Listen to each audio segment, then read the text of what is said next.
Coach, opening thoughts on the game.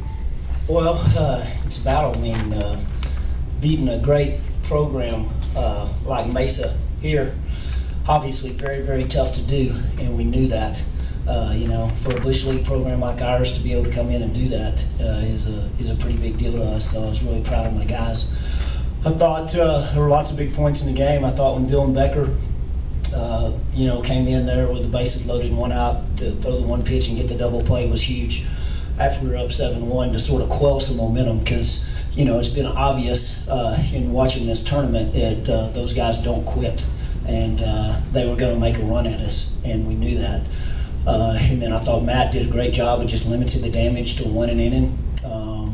And then the big tack-on run, we got a break. We cap one off the end and get a slow roller for a hit.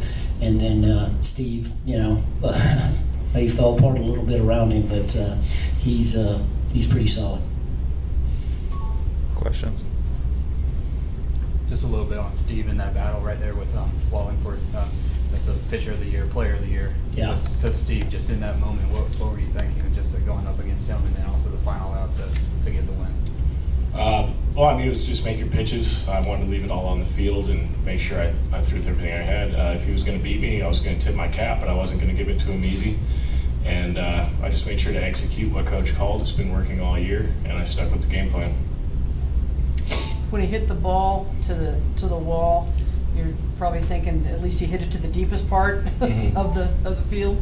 Yeah, I saw that off the bat, and it was hit really well. And that's baseball, though. Sometimes it goes, sometimes it doesn't. And it was in my favor today.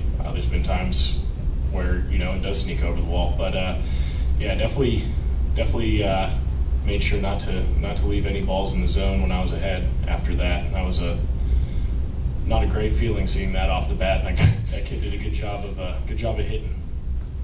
Okay, Matt, you've had multiple roles this year, starter and reliever and stuff. Came in today in one of the biggest situations of the year and just really shined 5 strikeouts. So just what was your approach out there and what did you try to accomplish out there?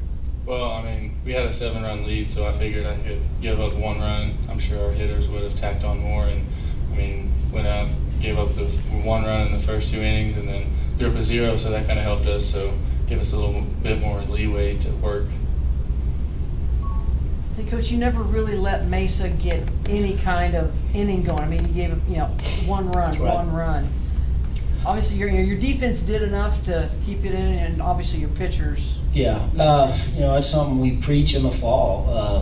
I guess you never know what type of team you're going to be, but we just always feel like, we tell our pitchers pretty much first day, if you go out and give up 1 run every inning, and that's 9, we still feel like we'll win. So that's the whole key, is not giving up the big inning, and it's something that we stress. It doesn't mean we do it all the time, but Matt did a great job of that, and then we had some big defensive plays as well. Yeah, and the 7th inning, you executed really well. You just found holes, hitting to the right side, just manufacturing some stuff. And we got a bunt down, and that was good. And then, it's baseball. With the new bats, it's still the new bats. Luck is a lot bigger part of the game than I wish it was. And you've seen that throughout the whole tournament.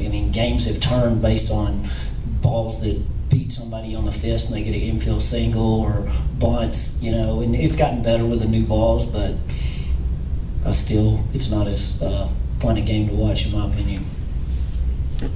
Mindset and approach going into tomorrow. Two wins tomorrow. You guys go on to the World Series, so just mindset and approach for the team. Well, we're going to try to win the first one. Great answer, Coach. go from there, right? Love you, buddy. Okay, I'm good. Thanks. Thank you.